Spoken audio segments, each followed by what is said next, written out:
You can add borders and colors to a cell or range of cells for various reasons. One is that you may want to print off the borders because what you're looking at here is the grid. It doesn't print. How do you know? Well, you can come up here, click on the File tab, go down to Print, and what you see over here in the preview is what's going to come out of your printer. I don't see any borders, but again, it's not a border, it's actually the grid lines. Let's click on the back arrow and come up here and click on the View tab, and in the Show group, that's what's selected by default. When I uncheck it, well, you can kind of get an idea. Just click here and go, I think I'm in cell C3, and this might be cell C2. Oops, I'm in cell C1. You see the grid lines help me when I'm designing my spreadsheet here. So let me go ahead and check that.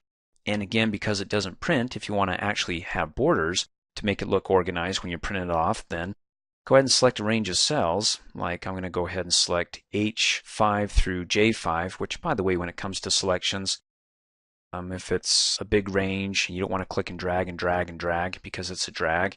And plus Excel gets excited and it shoots off in a frenzy over to the far right column XYZ. And then come up here in the name box and you can just type in the range and it'll automatically go right to it without having you to click and drag and drag and drag. And again, it's H5 colon, which means through, then J5, hit enter, and there we go. Sweet. Okay, to go ahead and add borders to either underneath the range that I have selected or on the sides or on the top or in between the cells, come up here and click on the Home tab, go to the Font group, and there's the bottom border by default, the more commonly used border to add a bottom to whatever cell or range of cells you have selected, or you can click on the drop down arrow and get a lot of other options. So if you choose bottom border and click off, there you go. Each cell has a line or a bottom border, and because they're all together it looks like one continuous border, which is nice. You can also go ahead and select the range and say, let's add a border to the right of the selection. And then when I click off, there it is on the right. And then to get rid of it, well, there are a couple ways you can get rid of these borders. One is to go ahead and select the entire range, click on the drop down arrow and say no border. That's fine. Or if it's just that one little border to the far right here of the cell J5, then you can go ahead and say erase a border. You see my little eraser there. When I click on it, it gets rid of it. And then to get rid of the eraser, just hit the escape key on the keyboard and you're back to your white cross or black four-way arrow depending upon where you're moving your mouse. Let's see, let's come up here and click on the drop down arrow. You got a thick box border, it just goes around the entire selection, or you can do all borders and click off, and there you go. From what I have selected here, it added the border around each cell, top, bottom, left, right, top, bottom, left, right, and so on. And then if I want to customize this and say, okay, I like how there's a border to offset the labels. Now I want to go ahead and add a border all the way around the data below the column labels. Then go ahead and select the range down below. And we want to add a border to the left, bottom, and right. So come up here, click on the drop down arrow, go left, then come back up here, then go right, and then go bottom. No, you can actually come down here and go to more borders. And what it does on the border tab is gives you a preview window and it shows you the border that's currently being applied to what you have selected. Let me go ahead and click and drag the title bar so I can move the window over to the right. And as you recall, we added a border around the labels, and you've got the bottom border, which is the top border for the selected range that I have here, and that's why you can see that for the range we have, we got a top border. And so all I have to do is go ahead and click inside the preview window to add another border. And you can see over here the style, the default. I don't know if you can see that, it's really tiny. It's got a bunch of little tiny dots around it. I'm going to add a border to the left-hand side and add a border to the bottom. You can add borders in between. And it's not just between, like in the middle here, and cuts the range in half. It'll actually add it to every single cell here. And then to the right, and then click Okie dokie, and you can see how it adds lines after lines. We don't have the vertical lines, we just have the horizontal. So let's go ahead and select that range again, come back up here, click on the drop down arrow, go to more borders, and get rid of that. Whoops, try to click right on it. Okay, let's click over here to get rid of it. Okay, so now we have it just going around the outside of the data range that we have selected. And by the way, if you want to really kind of have some fun with this, you can click on it to get rid of a border, choose another border style, and then click on that. And okay, it doesn't look all that great because you've got a thin line here, you got a thin line, then a big line. Well, don't buy yet because you can actually change the color. So if I get rid of that and go from automatic, the default black, and choose red, And then I can do a thick red border there, and I go down here, let's do orange, down below. In fact, then we just change that, change the color. You see what I'm getting at? You can just go nuts on this. I just want to show you the different ways you can go ahead and do this. Now you can do it within the preview window here, or you can actually use one of these buttons here to add or remove a line. You see the one here? It's got a line going up the middle. Click on it to add it, click on it to remove it. That is, as you just saw when I tried to remove a border here, right there after I added it and try to click on it, but it added it down below, and it's just like, oh, this is too much. Just go ahead and use the buttons to get rid of them. And that works, okay? And then we can go ahead and click okie dokie, click off, and ooh, conceptual nightmare. All right, let's go ahead and click and drag to reselect the range, and then let me show you how you can add color in the cell range you have selected. So let's come up here, click on the drop down arrow, go to more borders, click on the fill tab. And for the range of data here, we can do something kind of light. Let's do a pastel. Ooh, see down below in the sample, that looks nice. You can also do a pattern color. If you want to choose a pattern, well, there's the pattern styles down below, and come up here and choose a pattern color, but I'm not going to do that. I'll leave that up to you. I don't want to make it look worse than it already is. And then click okie dokie, and then we can come up here to offset that. Column titles bold. And then for fill color, you don't have to click on the drop down arrow to go to more borders. To go to the fill tab, you can close out of that, just click on the bucket right here, fill color, and choose something there. And we'll do something light green. Select it, click off, and well, if it wasn't for the fact that my borders look a little bit funny, I think it looks pretty good. And then if you like this here, and you've got the same mini data range down below, where you've got 3 columns and, well, this same amount of rows, you can actually go ahead and copy the formatting here and paste it down below. Just go ahead and click and drag, select it, right click the selection, go to copy, come down here and right click, and you get the paste options. You just want to do the formatting, and you can see the paintbrush here, which just pastes the formatting, not the data in the cells there. So select it, click off, and there you go. And then to get rid of the marching ants, hit the escape key so it's not in selection mode. And then to clean all this up lickety-split, go ahead and click and drag to select the range. Come up here on the Home tab to the Editing group, click on the drop-down arrow and say Clear Formats.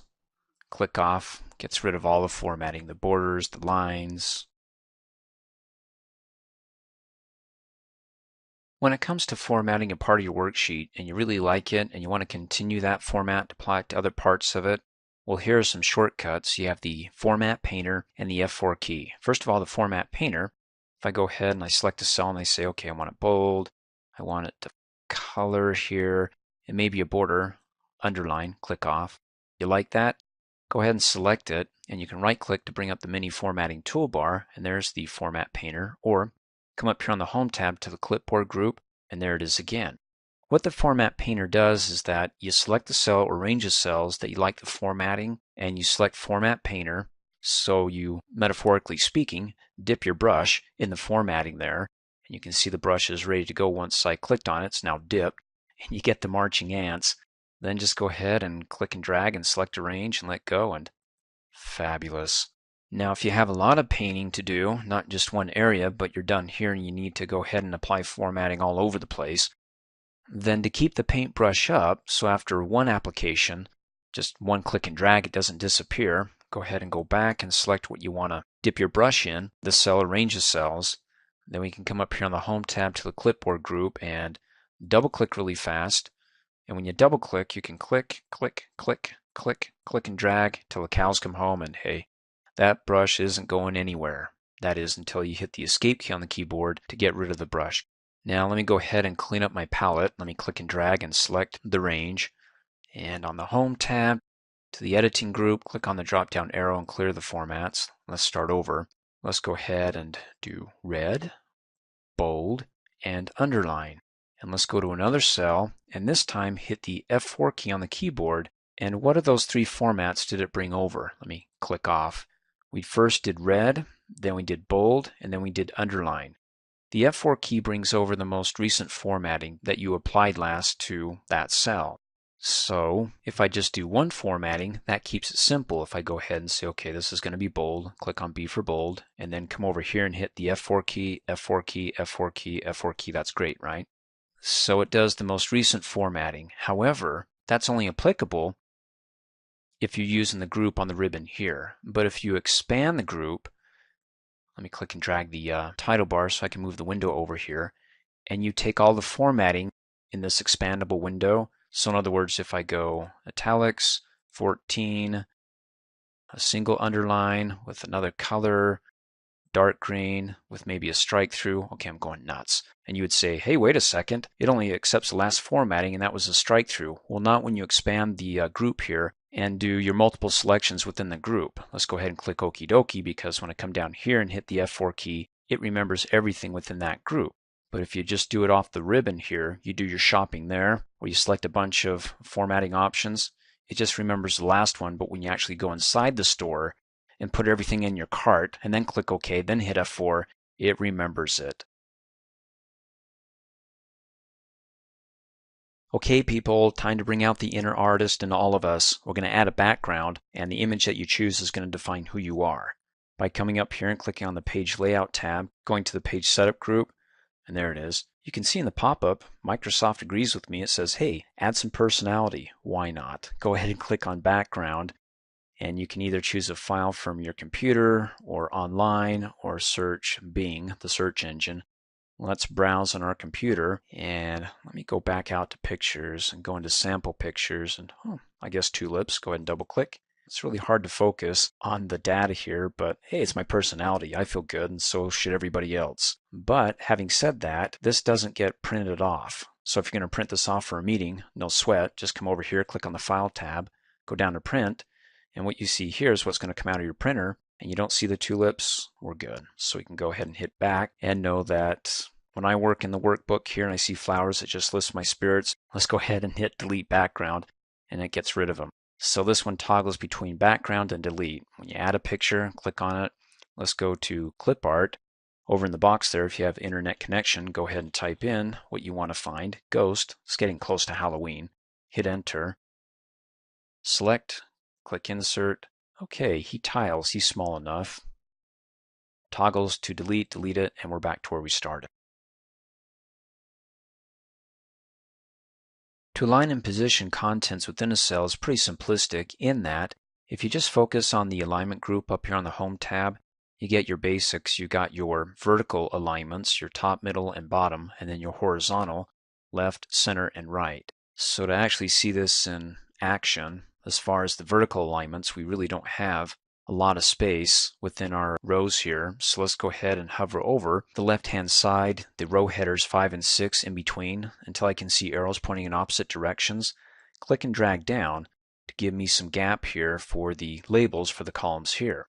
So I can go ahead, when I've got that gap, do I want the contents aligned to the bottom, the middle, or the top? Go ahead and select the range, and then come up here. You can see by default they're aligned to the bottom. You can do center or you can do top. Ooh, that's fun. You can also do something kooky. Come over here and change the orientation. Click on the drop down arrow, and let's do angle counterclockwise. Oh, that's so fancy. And then with the others, you can select a range, and if you want to do it horizontally, of course, you have your other alignment options: left, center, and right. And then aside from that, you get your expandable dialog box button. When you click on it, you get pretty much the same thing. You got your horizontal alignment, your vertical alignment. You can actually do some indentation for the cells here. So if I do, for the selected range here, let's do left indent, and we indent it by a couple of characters. Click Okie dokie. You see how it doesn't completely align it over to the left-hand side? Unless I come back up here and I say get rid of the indents and click Okie dokie, and we're all the way over to the left-hand side. Nice. The other option is that you can merge cells. As you recall in an earlier training video, when you type something in a cell, the contents fit within the cell. However, if there's nothing over to the right-hand side or adjacent to the column, it spills over into it. Not literally, because when you select the cell in B1, even though it looks like something's in there, you look up here in the formula bar, there's nothing in there. It's just that nobody's sitting in that seat, so it kind of stretches out, as it were. So if you go back into A1, you can see the contents of that cell. So if I want to go ahead and not make the mistake and assume something's in that cell, what I can do is I can go ahead and merge the two cells. So the contents of cell A1 now becomes the contents of both A1 and B1, but merged. So to merge the cells, go ahead and select the range of cells that you want to merge, and then come up here on the Home tab to the alignment group, and there it is right there, merge and center. Of course, you can click on the drop down arrow and say merge across or merge cells. Of course, you get the unmerge. If you merge across, it doesn't take the contents of the cell after it merges and centers it. It just merges the two. So when I click off and I go, I want to click in cell B1. No, because it's merged, the first cell of the merged cell is the one that's being referenced up here in the name box. And you can see that I just cannot select B1 by itself because it's merged with A1 and the reference is going to be A1. So if I come back up here and click on the drop down arrow, and the default is not only merging the cells but centering the contents therein, if I do it now, it actually unmerges it. So I can click on it again to remerge the cells and it centers it. And if I want to unmerge it, either click on it to unmerge it, or let me undo it, click on the drop down arrow and select unmerge. That works as well. And then when I do that, notice that the alignment is now screwed up. So when I go back to cell A1, you can see up here on the alignment group that it's aligning center because that's what we had it as when we merged and centered. It undid the merge but not the center. So if I want to go back to left alignments, so it's not centered in the middle of A, but aligns from the left hand side so I can see the entire contents of A1, then go ahead and choose A1. Now you can go ahead and merge that if you don't want the contents of that cell leaking over, spilling over into another cell. Again, not literally because there's nothing there unless you want to type in something. So it cuts it out, but then I got something in the cell that I don't want to see. Delete it. And if you don't want to merge it, then the other option that you can do is text wrap. Go ahead and select the cell. And what we're going to do is that when the contents doesn't squeeze within the cell and it starts bleeding over into the adjacent cells, it'll actually wrap it so it goes underneath. So it'll be essential oils and then underneath it -US. Text wrapping. Go ahead and select it, come back up here to the alignment group, and there it is. There's the pop-up wrap text, the before and after. Let's go ahead and do some wrapping, yo-yo. Essential oils -US. And then to unwrap it, just come back up here, click on it, or click the expandable dialog box button, and it's checked there as well. Like I said, in those expandable windows here, you get more options. You get pretty much the same what you see here in the group, but additional options. So I can uncheck that, so we're back to where we started. Let me click and drag. Do you remember the orientation that we set here at the angle that we used the button up at the top here? Well, in its expandable window, you get the option to go ahead and do it manually, either eyeballing it by clicking and dragging the red dot here. So now the text is going to be at an angle, and I got it at 45 degrees. But if I'm not good at getting it right on there, then I can just type it in numerically here, type in 45, then click okie dokie, and there you go. In earlier training videos, we learned how to apply formatting not just to the contents of a cell or range of cells, like, well, you got text here, how you can apply B for bold, italics, underline, change the color, but also to the cell itself, where you can fill it in with color or add borders to it. Well, Excel here has what are called cell styles, built-in formats or a collection of formats that you can apply in a single click. And to see if you can use any one of those or like any of them, then just come up here on the Home tab to the Styles group, and there it is, Cell Styles. Click on the drop-down arrow, and you've got some here that you can use. You've got different groups, the good, bad, neutral, data, and model. In any case, you can go ahead and click on any one of these that you like. For example, warning text. It doesn't mean that Excel is going to create a bunch of pop-ups that say warning, warning. It's just the name of the style. So it's a collection of formats that include the color red. At least that's part of the formatting. And you can see what it looks like instead of just looking at it here, but how it's going to apply before you click on it by the cell that you have selected over here and hovering over it to get a preview. And you can see over there in cell A1, when I hover over warning text, there you go, that's what it's going to look like, or check cell. In any case, go ahead and click on it, and there you go, it's been applied. Now you can tweak the cell style if you like, in general, what you see there, but maybe you want to go ahead and change the shade of gray from that darker shade to a lighter shade. In any case, to format the cell styles, just come up here and click on the Cell Styles drop-down arrow, right-click any of them, and you get Modify. You can actually delete them as well, but we won't do that. Click on Modify, and you can see down below what the style includes. Let's see, Arial 10, bold background. If you don't want to include it, just uncheck it and click Okie dokie. When you check it again, it pulls it back up of what you have selected. If you want to tweak it more than just, including it or not including it, instead of Arial 10, make it Arial 20. Click on Format and go to the Font tab and scroll up and choose 20. Make your changes and click Okie dokie, and it'll go ahead and update it. Let's do 20. Click OK, and then click OK again. Wow, there you go. We can drag and stretch it out. We get to see more of it, or undo. We can click and drag and come up here and merge the cells. That looks better. Let's go ahead and hit undo a couple of times. I don't want to customize the default cell styles there.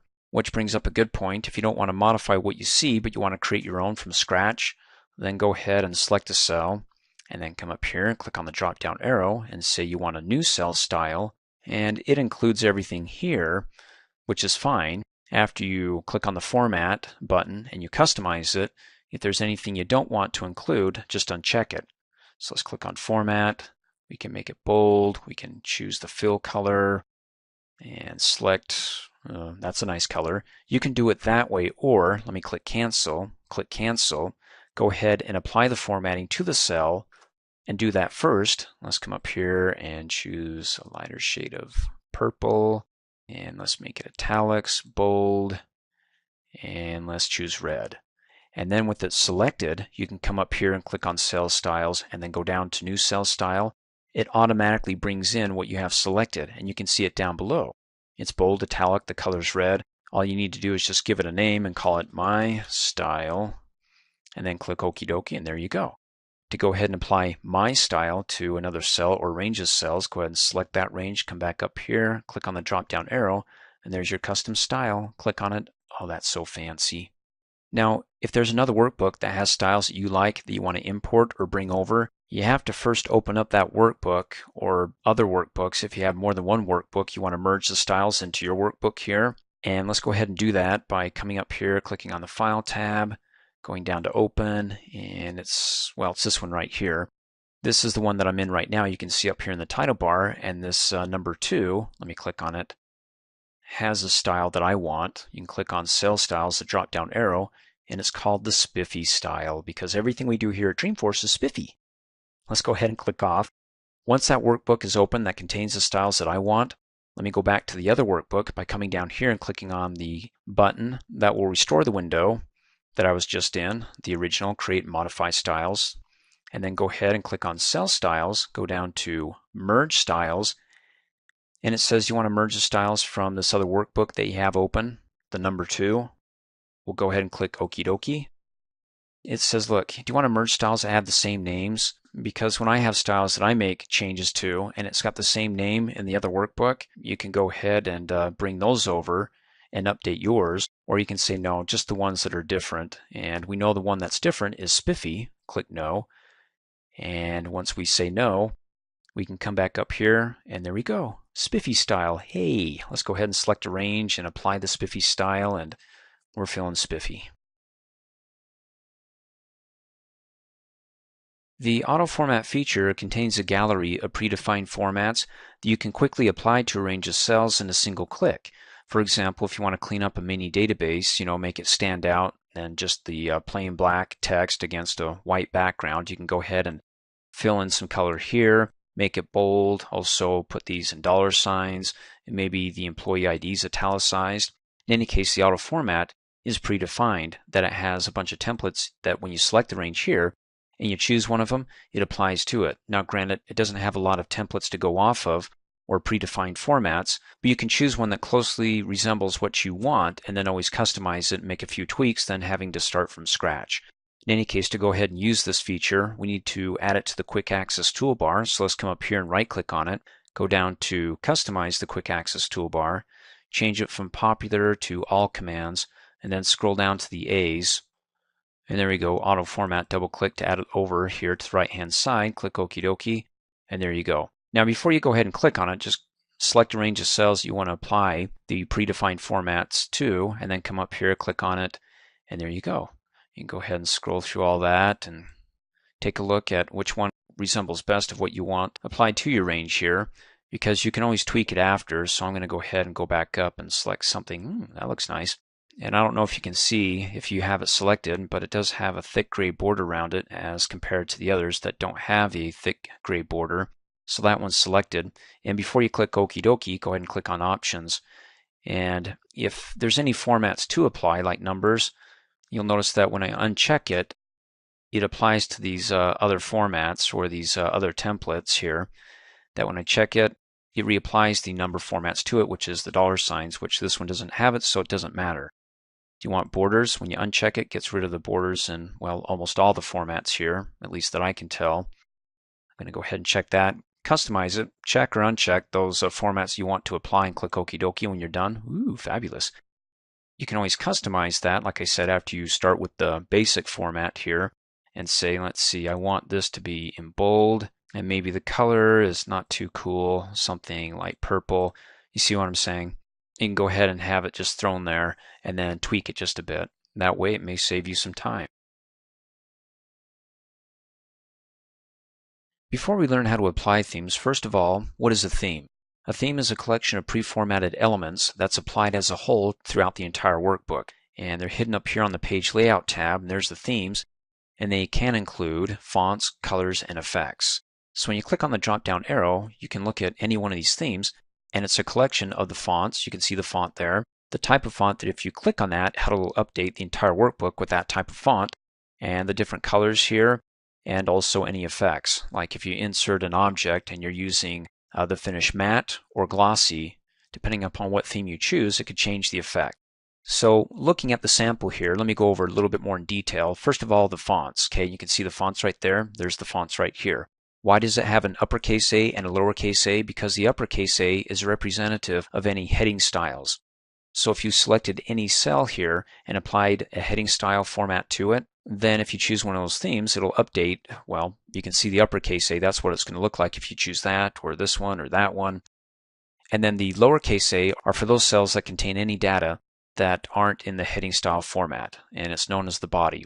Where can I find these heading styles? Well, let's just go ahead and select the cell here and say that I want to apply a heading style to that cell. Come up here, click on the Home tab, go to the Styles group, because I've got Style, and click on the Cell Styles drop-down arrow, and there they are. We'll cover this in a later training video, but for right now, to keep it simple, that's where you can find your heading styles. And it's in a hierarchical structure, just like when it comes to reading a web page, how you have the main heading up at the top, and then maybe broken down into subheadings for a breakdown of the main heading, and then maybe a subheading to these headings and so on. Go ahead and select one. Let's do heading 1, and that's it. So when I come back here on the Page Layout tab, click on the Themes drop-down arrow, and I choose any one of these themes, those uppercase A's there, when I choose it, is going to be applying and updating and changing the heading style here that we applied there to what I see within the theme there. And then all the other text or data within these cells, because they're not heading styles, then whatever style I select with the lowercase a is going to be applied, what you see there, to all the rest. Now you may think to yourself, hey, what if I just want to come over here and make this bold, make it the same type of format as that? Well, that's not going to work as far as using the themes if you want to use themes, because if you don't select it from the Cell Styles drop-down arrow, the heading styles that Excel has pre-formatted there, predefined as a heading style, then the theme isn't going to work.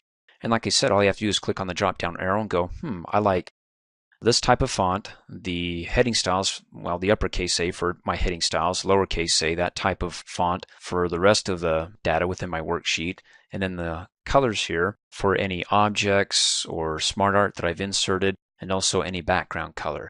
Now, a theme is supposed to be complementary. It's like watching a movie. You could actually be watching a scary movie with some comedy music in the background, and the themes don't match. They're way off.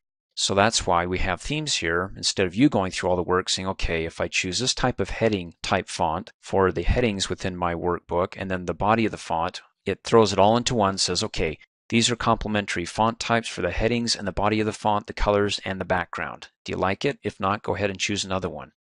Just hovering over it, notice that over here, at least for the heading style that I applied to cell, let's see, it's F3, it just updates the color. Why is that? Why is it not updating the heading style as you can see in the uppercase A, and look like that uppercase A for the theme slice, and then the rest of the body of the worksheet here, in fact the entire workbook, not look like the lowercase a, that type of font.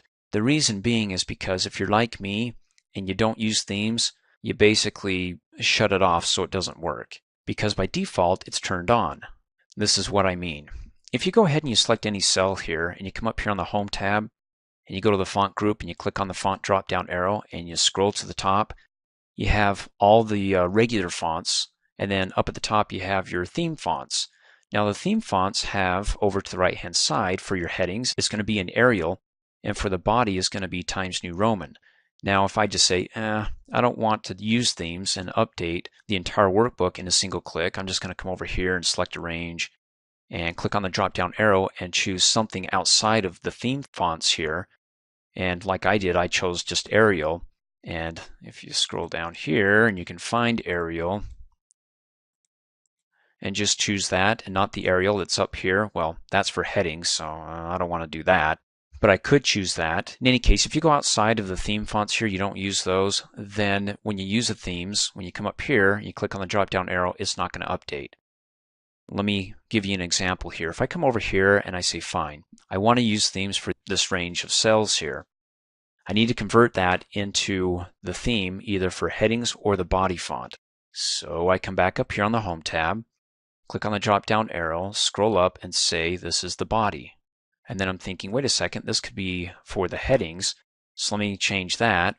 Click on the drop down arrow and say these are the headings here. So I've got the heading style applied to this, the heading font type, and then the rest is the body. So when I come back here to the page layout and I click on the themes and I start moving around, take a look at that range there and notice how it updates depending upon the theme that I have selected, at least for the fonts, because I don't have any color over there. So if I go from banded to basis, take a look at the total, average, and commission headings or labels for the columns and notice how, okay, it's not updating. There we go. That's more of a drastic change there to Berlin, back to basis to Berlin. You see the difference? Now in this training video, I could have simply said, hey, just come in here, find a theme, click on it, and it applies it, you're done, which is true. But it didn't work in my workbook because I said, nah, I'm going to go ahead and just select a range of cells, go to the Home tab and choose something outside. Let me scroll back up to the top of the theme fonts here. I'm going to have Arial for everything here. And then if I want headings, I'm not going to use the headings that Excel has. I'm just going to go ahead and select and make my own headings here. You know, size 14. Even though it looks like a heading, it's not a heading that Excel uses because it's not a theme heading. It's something that I generated and not Excel. So let's go ahead and hit undo. And then so I can show you really quick when it comes to applying themes and not just the overall theme here that includes elements of colors, fonts, and effects. Let me go ahead and insert an illustration here like shapes. That's fine. Let's do a circle. And let's do effects. So I can click on, well, you see how I have the circle selected? Whatever I have selected down here that I'm working on as far as objects and shapes goes, it'll have a contextual related tab, format tab that's applying just to that shape or object. Or I can come up here to the shape styles, click on shape effects and say that I would like something with a nice glow. So I made my changes here and we'll cover this in a later training video, but to bring you up to speed on themes, if I come back up here to the page layout and choose the theme down below, and when I start hovering over the different themes, go ahead and watch over here the headings to be updated, also for the body of the font to be updated, and also the color here for the shape that I have selected, as well as the effects. And when I talk about effects, you can see here, there's the element effects. This is the current effect that's being applied here, and you have other effects. In fact, when I hover over the effects here, glossy, you can see that that shape is being updated there.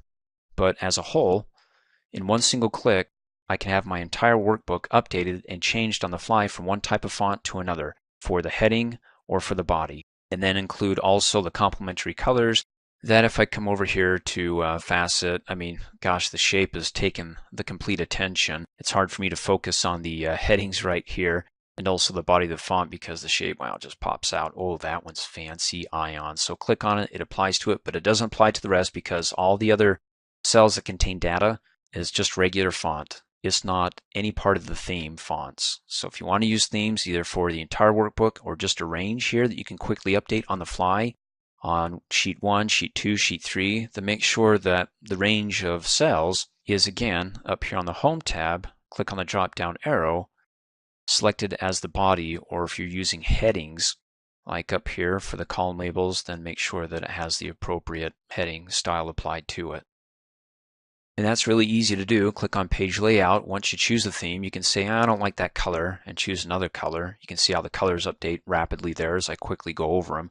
For the circle, click off. You can also choose the different font types, which we'll learn how to customize, but as far as applying a different theme here for the fonts, and you can see there's the uppercase A and lowercase a. So the uppercase A are for your heading styles that you choose, like Calibri Light, and then the body of the font's going to be, well, Calibri. And then Cambria for the heading, body, Calibri. Well, you get quite a few options there. Go ahead and choose one, click on it. There you go. And then the effects, as we just went over. Now, one last thing is that if you don't want to use themes at all, and every time you open up the workbook, it starts off with a type of font that you don't like. Let me click on the Home tab, the body font, which is Calibri, and you're like, I don't want to do that. I'd just rather have, in my case, always use Arial size 10 and just not use themes. Then come up here and click on the File tab, go down to Options, and the General category selected by default, or General tab. You can see down below it says use this as the default font. The default is going to be up here up at the top, body font, and that's where it comes into Calibri as being your body font for the entire workbook. If you step outside of that and you say, I don't want to use body font every time I create a new workbook, but like I did, Arial, and I change the font size, and I click OK, then the themes aren't going to work, at least not for the font, because it's, again, not labeled up here as something that we started off with, but we can always go back to it later. What you're looking at here is my Dreamforce payroll, and you can see when I scroll down, it goes all the way down to row 72. Now, before I go ahead and print this off, I want to see what it looks like so I don't waste any paper in case if there's something that doesn't fit quite right onto one page. So to take a look at the preview, come up here and click on the File tab, go backstage and go down to Print, because over on the right hand side is the preview before you hit the Print button. And you can see here, let's see, it got all that it could on page 1. So I have page 2, click on it, goes right to it. By the way, as a shortcut, instead of toggling through hundreds of pages, you can actually click inside of the spin box here and type in 1, hit enter, and it goes back to page 1. And you can just go ahead and click print. But before I do that, I want to tweak it just a bit. The grid lines are not printed by default, neither are the column or row headers. And if you want those printed, so it's a bit easier to, well, navigate through the rows here, let's go ahead and click back and come over here to the Page Layout tab. Go to the Sheet Options group, and there you go. We can view them here, or you can not view the grid lines by unchecking it. Let's check it and say that we want to print the grid lines as well as print the headings. When you hover over the print box in the pop-up, it says these are row headings and column headings. And check those. And then before I go ahead and go backstage, notice that after I go to the print preview, you get this dashed line going down between columns J and K. Well, that gives you an idea when you click on print preview exactly what's going to be scrolling onto page 1. And so if I had something in column J, that's fine, but if I go into column K, that's going to be shifted over to page 2. And when I scroll down to, there we go, right where the page break is here between 50 and 49, Lance Boyle is going to be on page 2. And you can control the page breaks if you want to go ahead and have, let's see, Kyle Purple on page 2 and start there, but we'll do that in a later training video. Let's go ahead and come up here and click on File, go down to Print. Hey, there we go, because we checked the boxes to include the row headers and the column headers here, and also the grid lines. It doesn't look too bad. And then down in this lower right-hand corner, you got the zoom button to zoom in, so you can get a closer look. Then click on it to zoom out to get the overall view for each page. And it looks pretty good. Go ahead and click Print, and away we go. This is the same worksheet that we worked on in the previous training video, except I made the columns here wider, because here I want to show you that if you made the columns too wide or you add additional columns, The columns that don't fit on page 1 are going to be cut off and be dumped on, well, it depends upon how much data you have on page, I think in this example, 3 or 4. Let's go ahead and take a peek. Come up here and click on the File tab. Let's go to Print. And there you go. Rate and gross has been cut off. So if I go to the second page, it continues the data and it leaves the cut off columns for the third page. There's rate and gross and then the remainder of rate and gross on page 4. So let's go ahead and go back. I can't see the dashed lines here where it shows me the page breaks. If I want to bring them up real quick, then just come up here on the View tab, go to the Workbook Views group and click on Page Break, and then go back to normal. And you can see in the page break, it actually showed you a bunch of blue dashes there where the page is going to be breaking. And we'll cover that in a later training video, but I wanted to go ahead and turn this on where I can see the dashed line without being in the page break preview. In any case, you can see it's breaking here, so these two columns don't fit. And so what happens is it prints this quadrant first, and then when it breaks here to the second one, it prints that.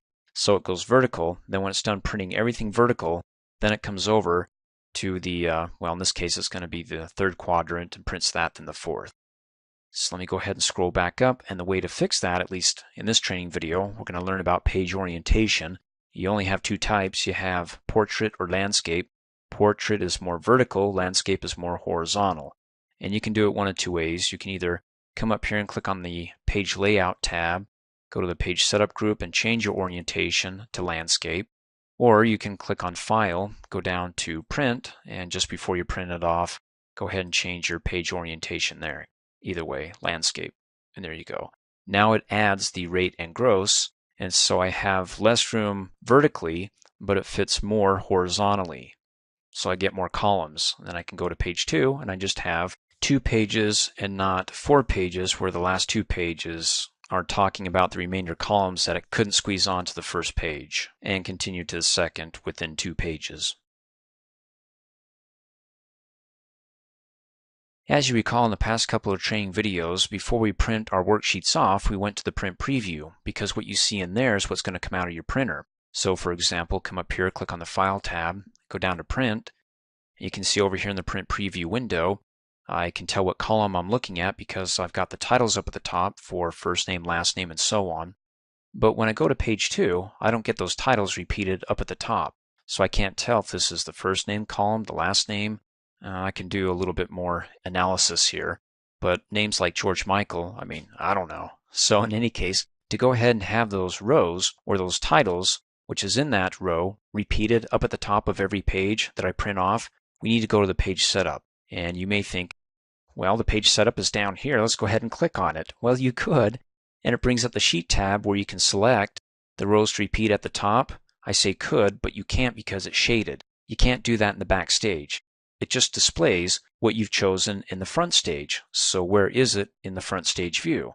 Let's click Cancel, click back. It's on the Page Layout tab. In the Page Setup group, and there it is, Print Titles. Click on it, and there it is, the Sheet tab and rows to repeat at the top. Go ahead and click on its collapsible dialog box buttons so we can collapse the window so we can see where we're going here. Well, if it's still in the way, you can click on the title bar to move the window out. And notice that when I move my mouse around, you see a black arrow pointing to the right. When you click on it, it selects the entire row. Now, if you want to select more than one row, then go ahead and click and drag, and these 3 rows will be repeated up at the top of every single page. So it'll include the pay row, a blank row, and then the titles. Let's just do the titles. So let me go ahead and click on that row. Hit Enter to pop open the window here, and then click on Print Preview and go to page 2. Hey, there we go. Now I know which is the first name, last name, and the titles for all the other columns. All right, let's go ahead and close out of here and save that. And let's go to the next example here, which is printing the title columns. In other words, I want to show you how you can go ahead and have, well, the first column, second column, or the first 3 columns printed on every page. Before I do that, you need to know that when you do it this way, you can't have any cells that are merged. If this cell is merged at all with either 1 or 2 cells or any cells, and you go ahead and you choose these columns that includes that merge, it's going to freak out and say, you got to unmerge it, okay, because this isn't going to work for me. So in any case, let's look at this example. We looked at this example in an earlier training video under page orientation, where when we went backstage, File, to print how the last two columns were cut off because the columns were so wide it couldn't fit all the columns on the first page, and it was rate and gross. So we had to go to page 3 to find rate and gross, and then on page 4, well, we're missing the titles for these columns as well, so we could hit two birds with one stone and say let's just go ahead and repeat the titles up at the top, but also let me go back to the third page if we want and not do page orientation, because let's say that we have a lot of columns but we want to identify whose pay rate this is and the gross amount. Then as you recall, back on page 1 we've got, well, the names of the people that are getting paid. So I can go ahead and take these two columns and have them repeated so it goes down to page 3. So I'll have the first and last name next to the rate and gross so I can identify who's getting paid exactly how much. So let's go ahead and go back. Go to the page layout tab and then page setup group, print titles, and there we go. The rows to repeat at the top. Again, let's click on that to collapse it, and let's do row 4 and then expand it. And then columns to repeat at the left. Let's go ahead and collapse that, and it's going to be first and last. Again, you can see how it selects the entire column, so make sure within those marching ants we don't have any cells either above or below anywhere in these two columns that are merged. Otherwise it's going to freak out. So hit the enter key to pop it back open, do a print preview, and let's go to page 3. There we go. So we have the columns repeating, the first name, last name on page 3, so we know, what their rate is and how much they're getting. And then for the last page, we also get the rate and gross for those columns because we said to go ahead and repeat the titles for these columns here, as well as the two columns that we wanted to identify, again, who's getting paid what. And we can click on the page setup link, go to the sheet tab to be able to see what rows we have selected. Again, you can't modify it here in the back stage. You have to go to the front stage and be able to click on the print titles button to open up the window here and have access to the data there to make changes, even deleting them if you don't want them repeated. When you print off your worksheet, if you'd like to include something at the top or bottom of every page, like maybe the author's name, the logo, date and time, page numbers, you can do it one of a couple of ways. You can either come up here and click on the File tab, go down to Print, and click on the Page Setup link, because here we get the Header and Footer tab, so we can customize the header or the footer, and you get the preview windows. Or, let me click Cancel, and click back. You can also go to the Page Layout tab, to the Page Setup group, and click on its expandable dialog box button, and you get the same window. There you go, Header and Footer. This is one way, and since we're here, before I show you the second way, let's go ahead and add a header and a footer by clicking on Custom Header, and it opens up. You get 3 sections. You can do something in the left-hand side of each page, the center, or the right. So for the left section, let's do, hey, that's me, and then go ahead and select the name if we want to format it. And when you hover over any one of these buttons, you should get a pop-up that says, okay, this is for formatting. That's the page number. This is the number of pages. Let's go ahead and click on Formatting and see we want bold italic, size 14, because, hey, I got to get credit here. Let's really have me stand out. And then click OK. Ooh, I like that. And then click Okie dokie, and there's the preview. Ooh, that looks nice. How about the footer? So at the bottom of every page, let me click on Custom Footer. On the right-hand side, let's go ahead and insert the date. Now we can go ahead and type in today's date, so it's always going to be today's date, even 5 weeks from now. Or we can do something dynamic by inserting the code here, and when you click on that, it's always going to be the current date. So if I print this off 2 months from now, whatever date that is, that's what's going to populate when I print the workbook off. Click Okie dokie, and there we go, today's date. And then you can click on Print Preview, and you can see at the top of every page is going to be my name. The bottom right-hand corner on every page is the date. So you go to page 2, same thing. Cool. Now you can do it like that by going to the Page Setup, you click back, or doing it from the Page Setup group, expanding it, or the other way to do it is to click on the Insert tab, go to the Text group, click on the drop-down arrow, and go to Header and Footer. Now when you do this, 2 things happen. First of all, it changes the view. The view, let me click on the View tab, is no longer normal. We're now in the Page Layout view. And it doesn't allow us to go back to the normal view until we click outside of the Header section or Footer section. See, watch this. Let me click out before. You can see the normal is now available, so we can get out of the page layout if we want. Click on normal, go back to the page layout, and then after. See, now I can't go ahead and get out of this view. I'm stuck in the twilight zone. Again, you want to click outside of the header section or the footer section. Just click in one of those cells and then you can get back to normal. In any case, when I click in the header section, the other thing that you see is on the Design tab are the elements for the header section that I can go ahead and add. So let's see, we've got my name there. That's great. How about if we come over here on the right hand side and add the current time? We can click on it. That's going to be the current time. And you can go ahead and add a logo if you want, but I want to show you that you can add a picture. So let's click inside the center section, come up here and click on Picture. And you can do it from online, from office.com, or a Bing search. I'm going to browse my computer, go to the desktop, to my exercises folder on the desktop, double click, and there's the computer baby. Double click, and there's the coding for the picture. And when I click off of it, there you go, I can actually see the picture. Oh boy, that picture's pretty dark. How about if I make it like a watermark, or it's more faded? To go ahead and do that, click back in the cell, and in that cell, I can come up here and click on Format Picture, click on the Picture tab, and I can change the brightness, the contrast, or better yet, go to Washout and see what the brightness and contrast is. 85% brightness, I can play with it or just say okie dokie. That's not too bad. And notice how the image is at the top here. I want it more down towards the center. So if I click in front of the code and hit enter, enter, enter, enter, enter, enter, right? And then go ahead and click off, hey, the baby goes down towards the center. Fabulous. And then once I'm up here in the header section, if I want to zip down to the footer section at the bottom of page 1, I can come up here in the navigation group and click on Go to Footer.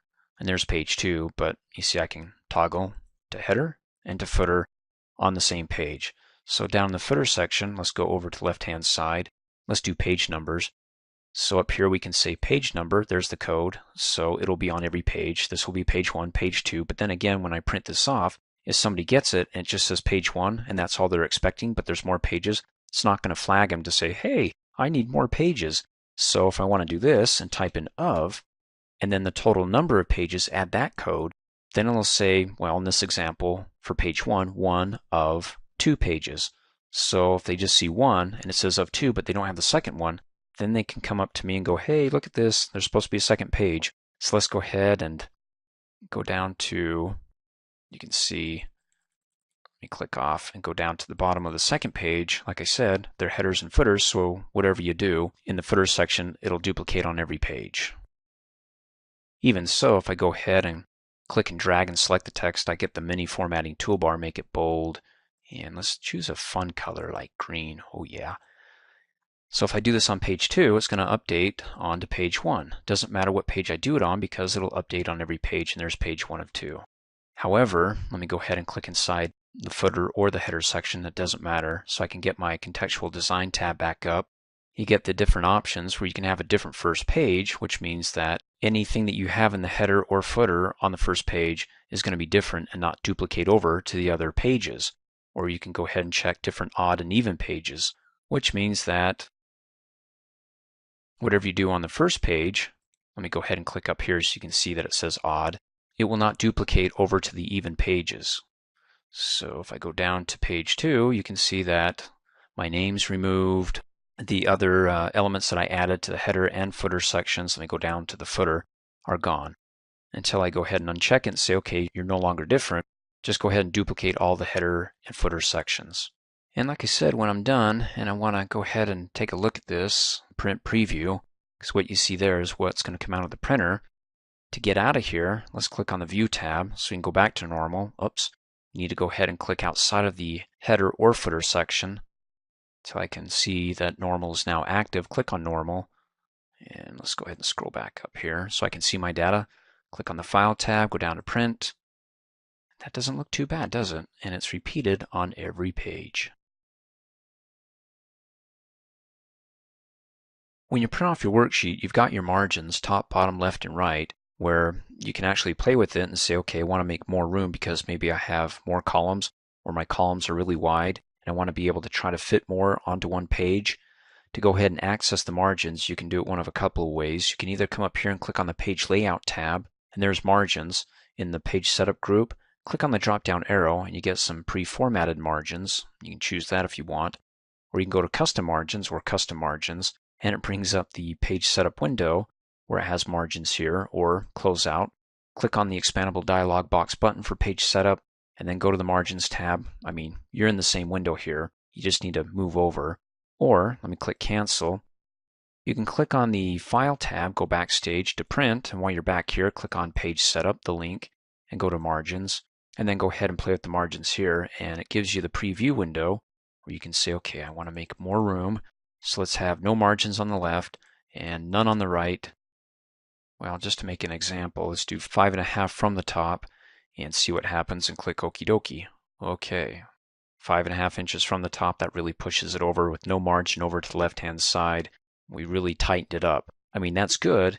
If you have more columns, you want to try to squeeze them in as much as you can without going to the portrait orientation and changing it to landscape, or maybe you switched it to landscape and you still want to squeeze in just a little bit more as much as you can.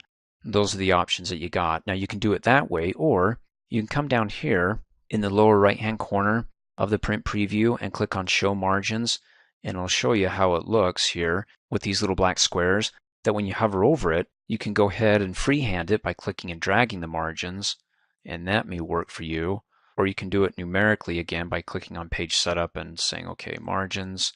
The left is now coming up. Let's just do 1. And the right is 1. Oh heck, let's keep everybody 1. Click okie dokie, and it doesn't look too bad. Again, you can do it freehand again. Let's go down to page 2 and page 3. It looks like I might be having issues because it's so tight where I get the third page. So I may want to go to, on the margins, maybe just give way a little bit on the left-hand side and maybe on the right-hand side until now it goes to 2 pages. Because it cuts off in the middle, if I get a third page and it's blank, that means that it's too tight and something's rolling over to the third page. And sometimes it's weird where you don't see anything, yet it still wants to produce a third page. So give it some room, unloosen the belt or the margins. And then the other thing that I saw that could be helpful, let me click on page setup on the margins tab, is do you want to go ahead and take what's left here and center it vertically on the page? So you can see it's centered here. Why not? In fact, you can do it horizontally, so in between the 2 margins, if one is a little bit tighter to the left but not as tight to the right, you can center in between the 2 and click okie dokie, and that's not bad. And it looks good to me.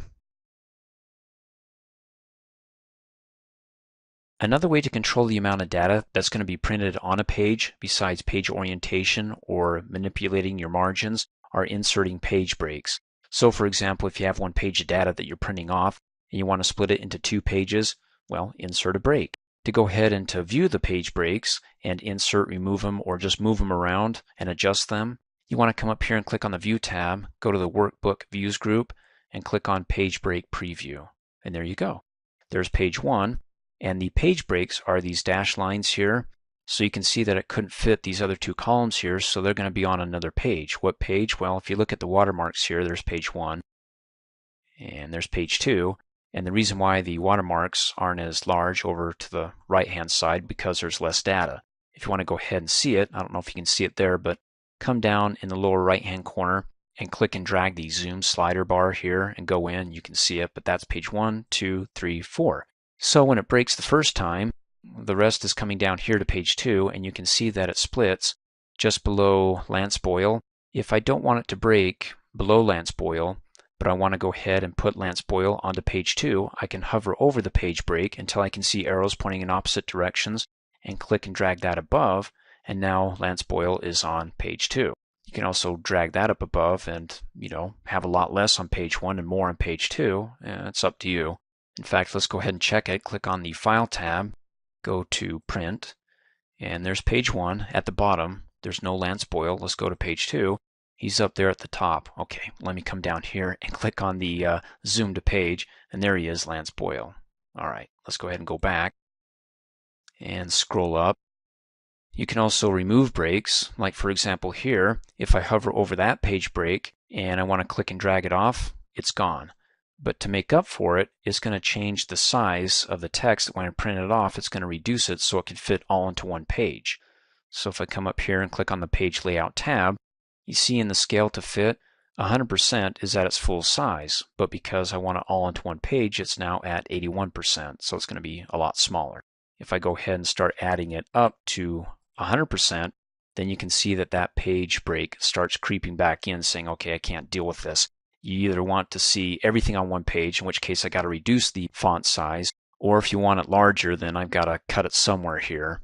So like I said, you can do it that way, or you can just click next to the page break, but I can't click next to it because that cell's merged. So let me go ahead and click down one cell, and you can come up here on the Page Layout tab to the Page Setup group and click on Breaks and remove the break. And it's not going to remove it because I've already messed with it, but let's come down here and let's remove this one and see if it can remove it. And let's come up here and remove the break. Now it removed it, but only like by one row, because remember we adjusted it so Lance Boyle is on page 2. Now it removed it and included Lance Boyle back onto page 1. So okay, not much success there. We're either dealing with the breaks that allows us to either section them off more so there's more pages of data but less on each page, or we can go ahead and shrink the size of the font down from 100% and manipulate it that way, which is fine. So if I go ahead and do this, hey, look at that. I get more onto page 1 when I keep reducing it, but boy, I'm going to need a magnifying glass to be able to see it. You want to see? Click on the File tab. Let's go to Print, and let's click to zoom in. Oh, that was zooming out. Ugh. Okay, zooming in, I can't see anything. Okay. Well, you can come down below in the Print Preview and click on Custom Scaling and go to Custom Scaling Options. I mean, you can adjust it there. Besides on the Page Layout tab, and we can go back to 100%. And click Okie dokie, and whew, we're back to where we were. I like that. I want to be able to see my data. And we can go ahead and go back, and it puts the breaks back where they should be here, so it can be back to 100%. Now let's go ahead and change the orientation to landscape and see what happens with the page breaks. So because it's going to be fitting more horizontally, so we get more columns, it can now fit rate and gross there. So we're just down to 2 pages. And if we want to go ahead and insert a break and say, okay, I want this much on one page and that much on another. In fact, let's click and drag that up. Let's come down here and insert a page break right there. Now, when it comes to inserting page breaks, you want to be mindful of what cell you have selected, because it's going to insert breaks above and to the left-hand side. So if I go ahead and I choose, well, let me come over one more, a cell in the first column, can it insert a vertical break to the left-hand side of column A? No, because there's nothing beyond the column A. So it's just going to insert a row break. Let me show you. If I click out in the middle of nowhere and I insert a break here, page break, like I said, it's going to insert a break to the left and up above the cell that you have selected. So let me go ahead and undo that. If I want to insert just a horizontal break or a vertical break, for a horizontal, go ahead and select any cell in the first column, but make sure it's in a cell on a row that you want to go ahead and insert the break on, because when we go ahead and insert a break, it inserts everything above and to the left-hand side. Again, there's nothing over to the left-hand side of column A, so we just get a row break. And then if I want to insert a column break, just be sure that you select any cell in the first row to make sure that we don't insert a row break, because it can't insert a break above that first row, but it can insert anything over to the left-hand side of what we have selected. Now, the cell that I have is a merged cell, so all these cells are being seen as one. Well, that ain't going to work for me here if I want to insert a break right here. So let's go ahead and right-click on the cell, go down to Format, and go to the Alignment tab and unmerge by unchecking Merge Cells. And all the cells are now seen as individual cells. And Dreamforce is centered in the middle of cell A, so I don't see the Dream, just the Force LLC, until I go to the Home tab. And for the alignments, I say, okay, don't align center, but align to left-hand side. So it's left-hand side of the cell, pushes everything over. Now if I want to go ahead and insert a page break right here, so rate and gross are back on their own page, then I don't want to select any other cell than just the cell in the first row, but for that column, because remember, it's going to insert above it and to left-hand side. So page layout, insert a break, and because there's nothing above it, there's no row break, just inserts it to the left-hand side of the cell that I have selected. Let me go ahead and, well, I was going to say undo that, but I can click on the drop-down arrow and remove the page break. but let me go ahead and insert that page break again. And let me show you that you don't have to be in the page break preview to insert breaks or remove them. It's just easier because I can see the blue lines here, as opposed to, let me show you, clicking on the View tab and going to the normal view, because you can see the breaks there. See that line there? It's not dashed because I was manipulating it in the page break preview, but if I want to remove it, I still get the same options here on the Page Layout tab. I just need to make sure that I've got the cell next to that break that I want to remove, and then I can go ahead and click on the drop down arrow and remove it, and it's gone. Cool. And then if I want to insert it again, just be mindful of where you're inserting it, because if I select any cell, remember it's going to insert a break above the cell and to the left hand side that I have selected. So if I do it here, ooh, that's crazy. Let's don't do that. Let's undo it or remove it and then come back up so we can just insert a column break. Make sure you select any cell in the first row, but in the column that you want to be broken or to break, or if you want to do a row, any cell in the first column, but mindful of the row that you want to be able to split or break in between. So between rows 9 and 10, let's go ahead and insert a break there. Okay, you can see the line there. Ooh, this is going to be fun. Let's click on the File tab and go to Print, and let's click on it to zoom out. So there's page 1, 2, 3, 4 because of all the page breaks. Thanks for watching. Hey, as a quick reminder, if you like my video, please give it a thumbs up. You can also click on me and subscribe to my channel to get notified of the latest videos. And for great specials on my products, please see the description below this video.